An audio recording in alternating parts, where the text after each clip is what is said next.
नमस्कार दोस्तों, स्वागत है आपका नानक क्लासेस इंग्लिश के यूट्यूब चैनल पर। और आज हम कर रहे हैं रिनेसांस क्रिटिसिज्म का part 3, in which we are going to discuss MCQs related to some other literary critics of renaissance period.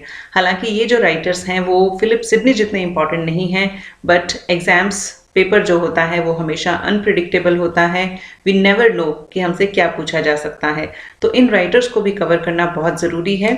तो स्टार्ट करते हैं। आज का पहला क्वेश्चन है, the art of English poesie that was written in 1589 was written by. Option है हमारे पास George Gascoigne, George Puttenham, option C है फिलिप सिडनी, ऑप्शन डी है नन ऑफ दीज। सो इस क्वेश्चन का राइट आंसर हो जाएगा option B, George Puttenham. Next question, the art of English poesie that was published in 1589 was based on। तो देखिए अब हमें ये बताना है कि ये जो वर्क है वो किस पे बेस्ड है। ऑप्शन है हमारे पास psychological behaviour, rhetorical analysis of style, option C both of these या none of these. So right answer हो जाएगा इसका option B, rhetorical analysis of style. Next question, certain notes of instruction concerning the making of verse or rhyme in English. This literary critical essay is written by। तो ये एक literary critical essay है।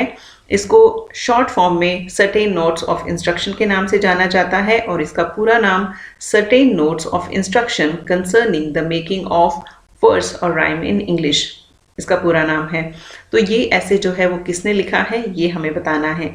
Options हैं George Gascoigne, George Puttenham, Philip Sidney या none of these. So right answer इसका हो जाएगा George Gascoigne. Next question है, Jocasta the second earliest English tragedy written in blank verse was a part of. तो देखिए Jocasta जो कि consider की जाती है the second earliest English tragedy written in blank verse, वो किसका पार्ट है। ऑप्शन है हमारे पास certain notes of instruction, the art of English poesy, both of these या नन ऑफ दीज। सो इस क्वेश्चन का राइट आंसर हो जाएगा certain notes of instruction. Next question, Gascoigne's essay certain notes follows in the tradition of. तो Gascoigne का ये जो literary critical एसे है वो कौन सा ट्रेडिशन फॉलो करता है। ऑप्शन है हमारे पास Plato's Republic, Aristotle's Poetics, Horace Ars Poetica या Longinus on the sublime. So इस क्वेश्चन का राइट आंसर हो जाएगा option C, Horace Ars Poetica. Next question, in his book certain notes Gascoigne advises the poets to. तो देखिए इसमें ये fact जो हमें बातें जो है वो दी हुई हैं, इनमें से हमें बताना है कि गैस्कॉइन जो है वो किस तरह की एडवाइस जो है अपने पोइट्स को देता है। ऑप्शन है हमारे पास to avoid the uncomely customs of common writers, to be consistent in his use of meter throughout a poem, not to be distracted by rhyme for its own sake, nor should he allow the search for rhyme to guide the matter of the poem, या all of these। So इस question का answer हो जाएगा option D, all of these। So ये सारी जो suggestions हैं वो गैस्कॉइन अपने वर्क सर्टेन नोट्स में पॉइंट्स को देते हैं। Next question, the Book of Governor that was published in 1530, a treatise on moral philosophy and education was written by। तो देखिए बुक ऑफ गवर्नर एक ट्रीटीज है, 1530 में पब्लिश हुई थी, एक ट्रीटीज है on moral philosophy and education. तो ये जो वर्क है ये किसने लिखा था। ऑप्शन है हमारे पास Thomas Elyot, Roger Ascham, George Puttenham या none of these. So right answer इसका हो जाएगा option A, Thomas Elyot. Roger Ascham के बारे में आपको बता दूं कि ये एलिजाबेथ के ट्यूटर थे। एलिजाबेथ जिन्होंने 1558 से 1603 तक ब्रिटेन की महारानी के रूप में रूल किया था, ये उनके ट्यूटर थे। Next question, who wrote the treatise the schoolmaster containing 2 books. तो देखिए स्कूल मास्टर जो है एक ट्रीटीज है, ये किसने लिखी है जिसमें 2 बुक्स हैं। ऑप्शन है हमारे पास Thomas Elyot, Roger Ascham, George Puttenham या none of these. So right answer हो जाएगा इस क्वेश्चन का option B, Roger Ascham. Next question है, इससे पहले हम थोड़ी सी एक्सप्लेनेशन देख लेते हैं। जैसा कि हमने बात की कि this work is containing 2 books, तो उन दोनों बुक्स में क्या मैटर है। फर्स्ट बुक में teaching the bringing up of youth और सेकेंड बुक में the ready way to the Latin tongue. Next question. Which of the following critiques takes classical poetry as his standard and appeals for discernment between good and bad poets, claiming that all who write rhymes do not deserve to be called poet? बहुत ही अच्छी मतलब अच्छा question है ये, और इसको थोड़ा ध्यान से देखिए. फिर से पढ़ती हूँ question. Which of the following critiques takes classical poetry as his standard and appeals for discernment between good and bad poets, claiming that all who write rhymes do not deserve to be called poet? Options है हमारे पास William Webbe, Samuel Daniel, George Puttenham या none of these. So right answer इसका हो जाएगा option A, William Webbe. Next question.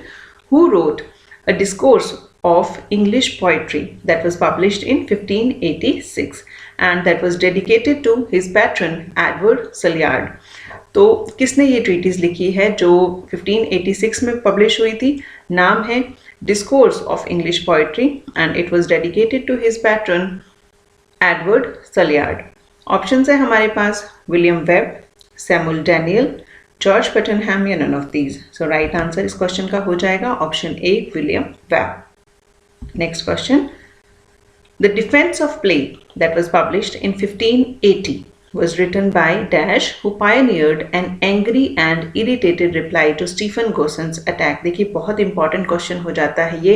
Philip Sidney से भी पहले this writer pioneered an angry and irritated reply to Stephen Gossen's attack. तो देखिए उनका वर्क जो है that was written in 1580 and the name of the work was The Defense of Plays. सो हमें इसके राइटर का नाम बताना है. ऑप्शन है हमारे पास थॉमस लॉज, जॉर्ज पटनहैम, जॉर्ज गैस्कॉइन या विलियम वेब. सो राइट आंसर हो जाएगा इसका option A, Thomas Lodge.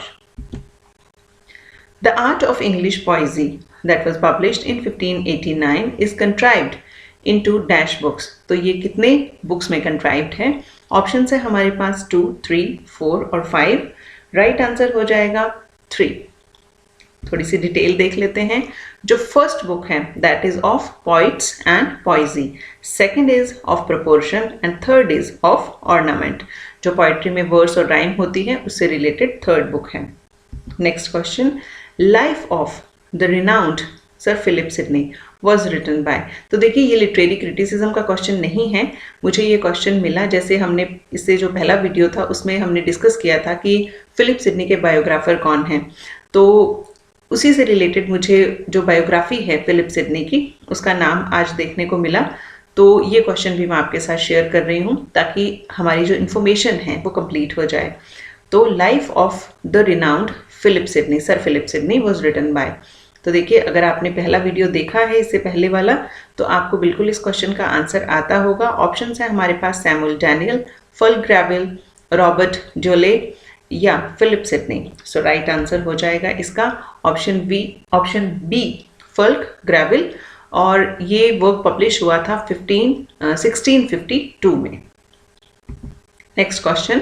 The Areopagus club was a proposed 16th century society or club dedicated to the reformation of English poetry. Which of the following writer was not a member of this club? तो देखिए एरोपेगस club एक proposed society या club था जो कि dedicated था reformation of English poetry को. तो इनमें से कौन सा राइटर जो है वो उसका पार्ट नहीं था? ऑप्शंस हैं Edmund Spenser, Gabriel Harvey, Edward Dyer और सर फिलिप सिडनी. या ऑप्शन ई जो है that is saying that all of these were the members of Areopagus club. So right answer हो जाएगा इसका option E, all of these. Next question बहुत important question है, ध्यान से देखिएगा. Based on style, structure and theme, Sidney makes categories of the right kind of poetry. Pastoral, elegiac, iambic, सटायरिक, comedy, tragedy, lyric, epic और heroic. देखिए एक question तो इसके अंदर ही इंक्लूड हो गया कि स्टाइल, स्ट्रक्चर और थीम के बेस पे सिडनी ने राइट काइंड ऑफ पोइट्री जो है उसका कैटेगराइजेशन किया है. तो ये कैटेगरीज हैं pastoral, elegiac, iambic, सटायरिक, comedy, tragedy, lyric, epic और हेरोइक. तो अब क्वेश्चन ये है that which poetry Sydney places foremost in his list of the most idealized of all genres. तो इनमें जो सिडनी है वो अपनी लिस्ट में सबसे पहले किसे रखते हैं as the most idealized of all genres? So right option है हमारे पास epic poetry, lyric poetry, elegiac poetry या none of these. So right answer हो जाएगा हमारा ऑप्शन ए, एपिक पोएट्री। बहुत इंपॉर्टेंट क्वेश्चन हो जाता है, इसको ध्यान से पढ़िएगा। नेक्स्ट क्वेश्चन है, इन 1602 who wrote a treatise on poetry, observations in the art of English poesy, which was attacked by Samuel Daniel in his Defense of Rhyme in 1603? तो देखिए कितना ब्यूटीफुल क्वेश्चन है। ऑप्शंस है हमारे पास Thomas Campion, Robert Dowley, Philip Sidney या none of these. तो देखिए पूछा क्या हुआ है क्वेश्चन में, observations in the art of English poesy.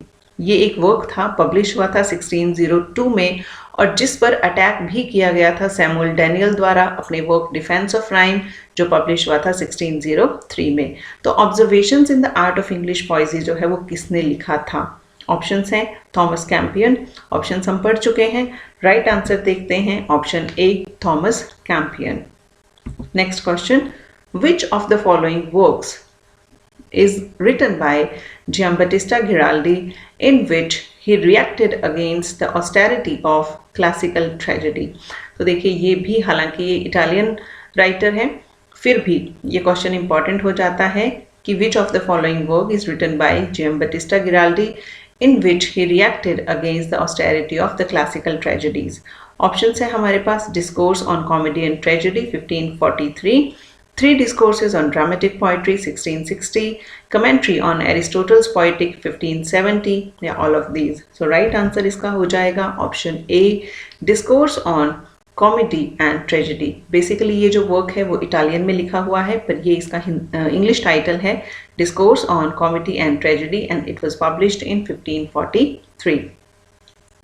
ये बाकी जो दोनों वर्क हैं ये भी देख लेते हैं। Three discourses on dramatic poetry that was published in 1660 is written by Pierre Corneille. अब ये जो फ्रेंच और इटालियन ड्रामेटिस्ट या इटालियन राइटर्स होते हैं, इनके नाम को प्रोनाउंस करना ही अपने आप में महाभारत है।